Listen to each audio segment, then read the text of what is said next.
नमस्कार दोस्तों। कल रशिया के प्रेसिडेंट व्लादिमीर पुतिन के द्वारा एक बहुत बड़ा डिसीजन लिया गया है, जिसके तहत यूक्रेन का जो ईस्टर्न वाला पार्ट है उसको उन्होंने इंडिपेंडेंट डिक्लेयर कर दिया है, जिसके बारे में मैं सब कुछ आपको वीडियो में बताऊंगा। लेकिन यहां पर आप न्यूज देख सकते हो, Putin recognises Ukraine rebel regions as independent. तो बेसिकली कहने का मतलब है कि यूक्रेन का जो ईस्टर्न वाला पार्ट है वहां पर रशियन सेपरेटिस्ट रहते थे, जो चाहते थे कि यूक्रेन जो है वो रशिया का पार्ट हो जाए। तो यहां पर ये जो डिसीजन लिया गया इसका एक काफी बड़ा इंपैक्ट हो सकता है, जिसकी हम डिटेल से चर्चा करेंगे इस वीडियो के अंदर। काफी कुछ जानने को है, लेकिन उसके पहले ध्यान रखना है आपको कि अगर आप कोई भी कोर्स परचेज करते हैं स्टडी IQ पर, चाहे यूपीएससी हो, जुडिशरी हो, आरबीआई हो, आपको ये सभी कुछ अंकित 33 कोड लगाकर 33% का डायरेक्ट डिस्काउंट मिलेगा, which will be the highest. तो आप तुरंत इसका फायदा उठा सकते हैं। इसके अलावा अगर आप MCQs अटेम्प्ट करना चाहते हैं तो मेरे इंस्टा पेज पर जा सकते हैं, वहां पर स्टोरीज में जितने भी MCQs हैं वो आप अटेम्प्ट कर पाएंगे। चलिए सबसे पहले हम देखते हैं एग्जैक्टली अभी हुआ क्या है। मंडे की बात है, कल देर रात को, जैसा मैंने बताया कि यूक्रेन का जो ईस्टर्न वाला पार्ट है, यहां पर ये वाला मैं आपको और जूम इन करके दिखाता हूं, ये पूरा यूक्रेन रहा, इसकी कैपिटल है कीव।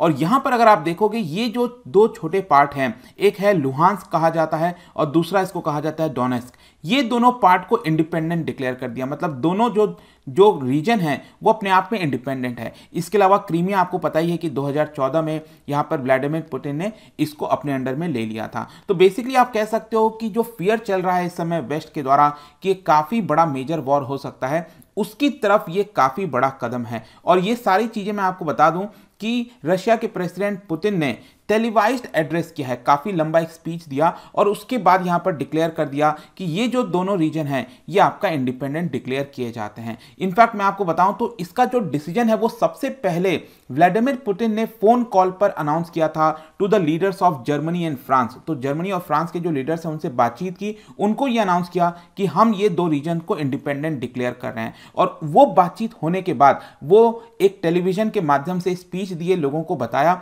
और उसके अंदर अगर आप देखोगे ना तो काफी बड़ा स्पीच था। उसके अंदर उन्होंने जो हिस्टोरिकल रिलेशन है रशिया और यूक्रेन का, मतलब कि बेसिकली अगर आप देखोगे तो व्लादिमीर पुतिन का बार बार ये कहना है कि यूक्रेन एक प्रकार से रशिया का ही पार्ट है, क्योंकि उसका जो कल्चर है, हर एक चीज अगर आप देखिए तो काफी सिमिलैरिटी देखने को मिलती है। तो यूक्रेन बेसिकली रशिया का पार्ट है और उसी के बारे में वो एक्सप्लेन कर रहे थे, ओटोमन एम्पायर में किस तरह का सिचुएशन था, और इसी की वजह से वो जस्टिफाई करने की कोशिश कर रहे थे। और उन्होंने ये कहा कि इट डीम नेसेसरी कि तुरंत ये जो दो एरियाज हैं, डोनेस्क पीपल्स रिपब्लिक और लुहांस्क पीपल्स रिपब्लिक, इन दोनों का नाम भी दे दिया गया है, इन दोनों को हम इंडिपेंडेंट डिक्लेयर करते हैं। और उसके लिए उन्होंने कहा कि जो रशिया के लोग हैं वो उस डिसीजन को सपोर्ट करेंगे। इसके अलावा आपको यह भी पता होगा कि पुतिन का यह कहना है कि जो यूक्रेन है वो कभी भी नेटो का पार्ट नहीं होना चाहिए। बेसिकली यहां पर रशिया ये चाहता है कि जो नेटो के मेंबर्स हैं, ज्यादातर आपको ये वाले एरियाज जो यूरोप के देश हैं वो नेटो के पार्ट हैं। तो यहां पर यूक्रेन जो अगर आप देखिए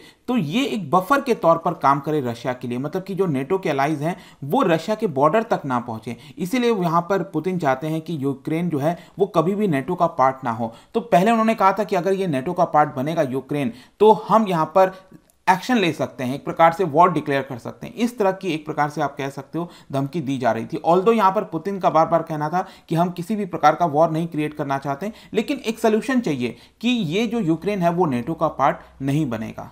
लेकिन यहां पर आपके मन में एक क्वेश्चन आना चाहिए कि ये जो मूव, ये जो चाल चली गई है रशिया के द्वारा, तो इसका इंपैक्ट क्या हो सकता है। देखिए सबसे पहला इंपैक्ट तो ये हो सकता है कि रिसेंटली तैयारी हो रही थी कि जो बाइडेन और जो रशिया के प्रेसिडेंट हैं दोनों के बीच में मुलाकात हो सकती है, ताकि ये जो पूरा क्राइसिस है, वॉर का सिचुएशन है, इसको यहां पर खत्म किया जा सके। लेकिन ये जो मूव चला गया है पुतिन के द्वारा कि दो जो रीजन है उसको इंडिपेंडेंट डिक्लेयर कर दिया गया है, उसकी वजह से ये जो समिट है दोनों के बीच में वो शायद हो सकता है अब ना हो। फिर दूसरा अगर आप देखिए तो जैसे ही ये मूव हुआ उसकी वजह से जो रशिया की करेंसी है रूबल, वो यहाँ पर डेप्रिशिएट हो गई। और आप देख सकते हो कि पिछले 5 दिनों से इनफैक्ट अगर आप देखिए 74-75 पर चल रहा था $1 इक्वल्स टू, और ये अभी करीब 80 रुपीज के 80 रूबल के आसपास आ चुका है। तो इससे आपको समझ में आ रहा होगा कि रशिया की जो करेंसी है वो डेप्रिशिएट हो रही है।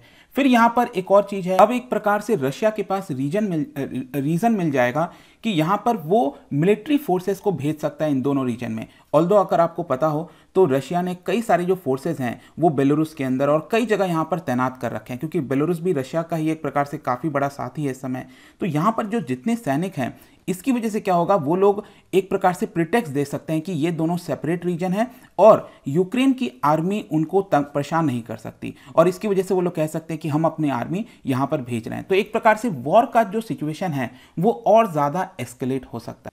इनफैक्ट अगर आप देखेंगे तो यहाँ पर आप देख पाओगे कि जो बॉर्डर एरियाज हैं वहाँ पर ऑलरेडी जो सुखोई फाइटर जेट्स हैं उनको तैनात कर दिया गया है। इसके अलावा यहाँ पर जो S-400 मिसाइल्स हैं उसको भी तैनात किया गया है। तो बड़ी मात्रा में जो इक्विपमेंट्स हैं, ट्रूप्स हैं, उनको ऑलरेडी लाया जा चुका है। यहाँ पर एक और चीज़ मैं आपको थोड़ा सा बताना चाहता हूँ कि आप में से कई लोग सोच सकते हैं कि आखिरकार ऐसा क्या हुआ है, क्योंकि यूक्रेन तो ये पूरा एरिया हो गया, लेकिन ये जो ईस्टर्न वाला पार्ट है, लुहांस्क और डोनेस्क वाला जो रीजन है जिसको इंडिपेंडेंट डिक्लेयर किया गया है, यहाँ पर ऐसी खास बात क्या है कि वो काफ़ी क्लोज आ चुका है रशिया के साथ। मतलब ये दोनों जो है आपस में एक साथ काफ़ी क्लोज आ गए हैं।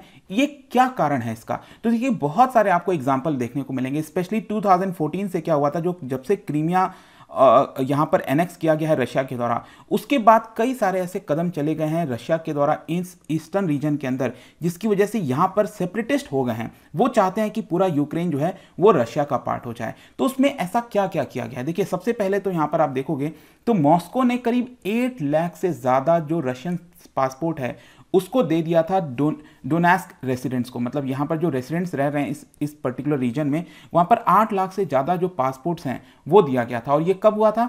2019 में यहाँ पर पुतिन ने एक ऑर्डर जारी किया था और कहा था कि वहाँ पर जो लोग हैं वो रशियन पासपोर्ट के लिए, मतलब सिटीजनशिप के लिए अप्लाई कर सकते हैं। अब ये बहुत बड़ी बात है। आप सोच के देखिए, कल के डेट में अगर जो चाइना है वो कह दे कि यहाँ पर अरुणाचल प्रदेश के लोग चाइना के पासपोर्ट के लिए अप्लाई कर सकते हैं, although I am very sure कि लोग अप्लाई नहीं करेंगे, लेकिन मैं आपको एक एग्जांपल बता रहा हूँ, तो ये काफ़ी गलत वो हो जाएगा। तो इसी की वजह से जो यूक्रेन है वो इसको पसंद नहीं आया और यूक्रेन ने कहा कि ये पहला स्टेप है जब रशिया इस रीजन को एनेक्स करने की कोशिश कर रहा है। तो ये सारी चीज़ें देखने को मिलेंगी। इसके अलावा बहुत सारा फाइनेंशियल सपोर्ट दिया जाता है रशिया के द्वारा उन दो रीजन्स के अंदर। इनफैक्ट बताया जाता है कि कई सारे जो पेंशन्स हैं, पब्लिक सेक्टर सैलरीज हो गई, ये दिया जाता है। इसके अलावा जब से 2014 में वॉर ब्रोक आउट हुआ था वहां पर, उसके बाद से यूक्रेन ने उन दो रीजन्स में सपोर्ट करना बंद कर दिया। पब्लिक सेक्टर के जो वेजेस हो गए, लोगों को जो पैसा दिया जाता था वो बंद कर दिया, और इसीलिए एक प्रकार से बहाना मिल गया रशिया के पास कि वो यहाँ पर सपोर्ट नहीं कर रहे हैं और इसी की वजह से हमें फाइनेंशियल सपोर्ट करना पड़ रहा है। और जाहिर सी बात है कि जब भी कोई दूसरा देश फाइनेंशियल सपोर्ट करेगा तो वहाँ के जो लोग हैं वो उसके करीब आ जाएंगे। फिर नेक्स्ट यहाँ पर रीजन है दैट इज रशियन करेंसी। वहाँ पर जो सेपरेटिस्ट रीजन है ये, वहाँ पर अगर आप देखोगे तो जो यूक्रेन की करेंसी है उसको लोगों ने अबैंडन कर दिया और जो रशिया का करेंसी है रूबल, उसको ऑफिशियल करेंसी बना लिया। लोकल जो स्कूल्स हैं उस रीजन के अंदर, वहां पर रशियन नेशनल करिकुलम ये पढ़ाया जाता है, उसके फॉलो किए जाते हैं, ना कि यूक्रेन के स्कूल के जो करिकुलम है उसको फॉलो किया जाता है। इसके अलावा यहाँ पर जो नेशनल हॉलीडे वगैरह है वो भी लोगों के द्वारा मनाया जाता है। फिर नेक्स्ट यहाँ पर एक और चीज़ है that is trade decree. Basically क्या है कि पुतिन ने, रशिया ने सैंक्शंस लगा रखा है यूक्रेन के ऊपर कि वो किसी प्रकार का एक्सपोर्ट इंपोर्ट नहीं करेगा, ट्रेड नहीं करेगा। लेकिन 2021 में अगर आप देखेंगे तो पुतिन ने यहां पर एक ऑर्डर जारी किया और यह कहा कि वो जो दो रीजन है डोनेस्क और लुहांस्क, उन दो रीजन में जो भी ट्रेड है एक्सपोर्ट इंपोर्ट का वो यहां पर जारी रहेगा। एक प्रकार से वहां के जो लोग हैं वो जो एक्सपोर्ट करना चाहते हैं, ट्रेड करना चाहते हैं, वो रशिया ने ओपन कर दिया उन लोगों के लिए, और इसी के लिए वहां पर जो लोग रह रहे हैं वो काफी बड़े सपोर्टर बन गए रशिया के। और आखिरी में एक और चीज है कोविड वैक्सीन। आपको पता ही होगा कि जिस प्रकार का पैंडेमिक चल रहा है, इनफैक्ट अभी चल रहा था, तो उसमें वैक्सीन की बड़ी आवश्यकता थी। लेकिन यूक्रेन ने क्या किया था कि जो स्पुतनिक वी है, ये वाला वैक्सीन रशिया का, उसको बैन कर दिया था। उसके बावजूद भी अगर आप देखोगे तो रशिया ने कहीं ना कहीं स्पुतनिक वी जो वैक्सीन है वो उन दो रीजन्स में पहुंचाए थे, डोनेस्क और लुहांस्क रीजन में, और इसी की वजह से वहां पर जो लोग हैं वो और करीब आ गए रशिया के। तो फाइनली अब देखना होगा कि एग्जैक्टली क्या होता है। लेकिन आप देख पाएंगे यूक्रेन ने अर्जेंट बेसिस पर रिक्वेस्ट की है यूएन सिक्योरिटी काउंसिल को कि यहां पर जो क्राइसिस है उसको डी एस्केलेट करने के लिए तुरंत एक मीटिंग होनी चाहिए। तो देखते हैं क्या होता है, बट एक बहुत बड़ा मूव है यहां पर। वेस्ट अब क्या करेगा क्या नहीं करेगा वो तो देखने वाली बात होगी। लेकिन जाने से पहले आपके लिए एक बहुत ही इंटरेस्टिंग क्वेश्चन। अभी मैंने आपसे नेटो की बात की, नॉर्थ अटलांटिक ट्रीटी ऑर्गेनाइजेशन। यहां पर 3 स्टेटमेंट है इससे रिलेटेड, इसको ध्यान से पढ़िए। इसका राइट आंसर आपको पता ही है, मेरे इंस्टाग्राम पर तो मिलेगा ही, वहां पर अगर आप नहीं हो कोई बात नहीं, आप टेलीग्राम से भी ले सकते हैं इसका सही उत्तर। मैं कई सारे जो एमसीक्यूज हैं वो यहां पर स्टोरीज में लगातार डालता रहता हूं। बाकी अगर आपको पीडीएफ वगैरह चाहिए तो टेलीग्राम पर आइए, अलग अलग सोशल मीडिया पर भी आप जुड़ पाएंगे। और जैसा कि मैंने आपको बताया, कोई भी कोर्स अगर आप परचेस करते हैं, डजेंट मैटर यूपीएससी हो, जुडिशरी, बैंकिंग, स्टेट, पीसीएस, कोई भी आप कोर्स ज्वाइन करते हैं तो simply you have to apply the code अंकित33, यहाँ पर आपको 33% का हाईएस्ट जो डिस्काउंट है वो देखने को मिलेगा। तो आई होप कि वीडियो आपको पसंद आया होगा। मिलता हूं आपसे next time. Till then thank you very much, see you soon.